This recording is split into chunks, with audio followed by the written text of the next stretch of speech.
सर्वप्रथम अमावस्या पर उज्जैन के शिप्रा घाट, सिद्ध तत्व और गया कोटा पर बड़ी संख्या में श्रद्धालु स्नान दान करने के लिए आज पहुंचे।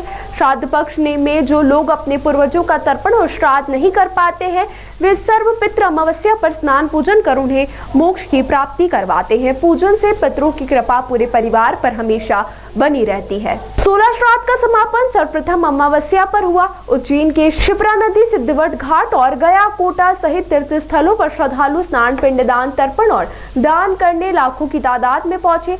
शिप्रा नदी में आस्था की डुबकी लगाकर श्रद्धालु ने अपने पूर्वजों को मोक्ष की प्राप्ति के लिए पूजन अर्चन किया। वहीं 16 दिन के इस श्राद्ध पक्ष में पितरों की मोक्ष की प्राप्ति के लिए तर्पण, श्राद्ध, जल दान करने का विधान है। तो वहीं जो भी जातक 16 श्राद्ध में तर्पण, श्राद्ध, पिंडदान, भगवान को तिल और दूध अर्पित करते हैं, जिससे पूरे वर्ष पितरों की कृपा पूरे परिवार पर बनी रहती है। जो लोग 16 दिनों तक अपने घर में अपने पितरों के नियमित पूजन पाठ नहीं कर सके, वह आज शिप्रा में स्नान करके उन्हें मोक्ष की प्राप्ति दिलवा रहे हैं। शिप्रा तट पर पूजन अर्चन करने से 71 पीढ़ी के पूर्वजों को 16 दिवस का फल सर्वपितृ अमावस्या पर मिलता है।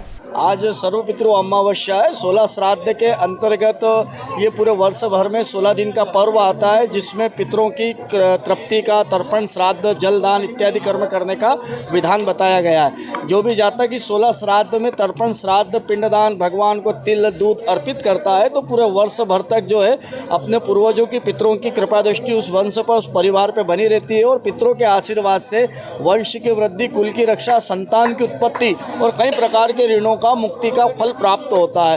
रामघाट तीर्थ पर आज सर्वपितृ अमावस्या, जो 16 दिन तक यहाँ पर आके तर्पण श्राद्ध नहीं कर पाए, तो आज सर्वपितृ अमावस्या में सर्वपितृ में माता के, पिता के, गुरु के, इष्ट मित्र के, ऐसे 71 पीढ़ी के जो पूर्वज हैं, उनको संपूर्ण फल 16 दिवस के फलस्वरूप आज प्राप्त हो जाता है। और भगवान यमराज, धर्मराज, चित्रगुप्त भगवान जो है यहाँ पे पितरों को तृप्ति हेतु जल अर्पित करवाकर सदा सुख शांति का आशीर्वाद प्रदान कर रहे हैं। किस तरह की व्यवस्था है यहाँ पे पानी अधिक होने में? शासन की तरफ से व्यवस्था ठीक है यहाँ पर, क्योंकि बरसात का समय होने के कारण जल स्तर काफ़ी स्तर में बढ़ गया है, तो यहाँ पे थोड़ी सी जल स्तर बढ़ने के कारण थोड़ी असुविधा है, लेकिन शासन प्रशासन ने अपनी ओर से यहाँ बहुत अच्छी व्यवस्था कर रखी है, जिससे कोई दुर्घटना घटना न घटे। और हम लोगों का भी यहाँ पर इस व्यवस्था को लेकर सहयोग है, जिससे यहाँ पे कोई दुर्घटना घटना न घटे और बहुत अच्छी व्यवस्था है यहाँ पर है।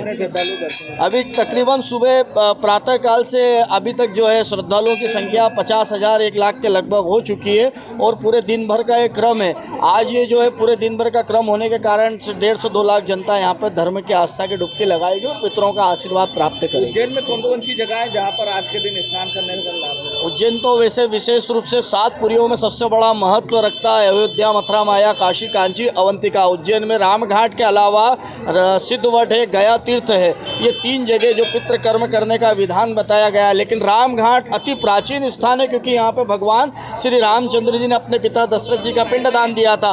उसी के अलावा माता पार्वती के हाथ में लगा हुआ वट वृक्ष का सिद्धवट का क्षेत्र है और यहाँ पर गया तीर्थ भगवान विष्णु के चरण रूपांत में गया तीर्थ बताया गया है। इसलिए तीनों जगह का अपने आप में बहुत बड़ा महत्व है, लेकिन रामघाट इन सब में सबसे बड़ा मुख्य और विशेष रूप से स्थान बताया है। आपका नाम? तीर्थ पुरोहित पंडित राकेश जोशी। और आज सर्वपितृ अमावस्या के अवसर पर यहाँ पर हम स्नान करने आए थे और बाबा महाकाल की नगरी में माँ शिप्रा मैया के स्नान का बहुत महत्व है, इसलिए हम यहाँ स्नान करने आए थे। शिप्रा मैया में पानी भी बहुत अच्छा है, तो स्नान करने में काफ़ी यहाँ से जो पूरे वर्ष भर में हमसे भूल चूक हुई हो हमारे पितरों को लेकर के, उन सारी भूल चूक में हम ये 16 दिन अगर पितरों का ध्यान करते हैं और शिप्रा घाट पे आते हैं, स्नान करते हैं, धर्मराज मंदिर पर अगर पूजन करते हैं, तो उससे सारी पुण्य फल की प्राप्ति होती है।